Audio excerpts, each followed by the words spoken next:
Hi everyone, welcome back to HardReset.Info channel. Today I will show you if OnePlus 9 has screen mirroring.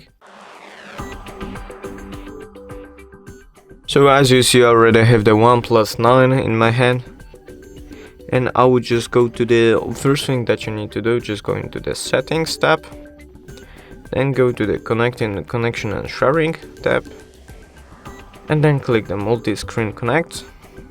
Then as you will see, there's the multi-screen connect, and click add new devices. Search for a device that you would like. Let me just check. Make sure to have Wi-Fi and Bluetooth on. There's nothing found, but all you need to do, just click connect with the device. That's basically it for the video, guys. I hope you guys enjoyed this video. Leave a like and subscribe, and see you guys in the next one.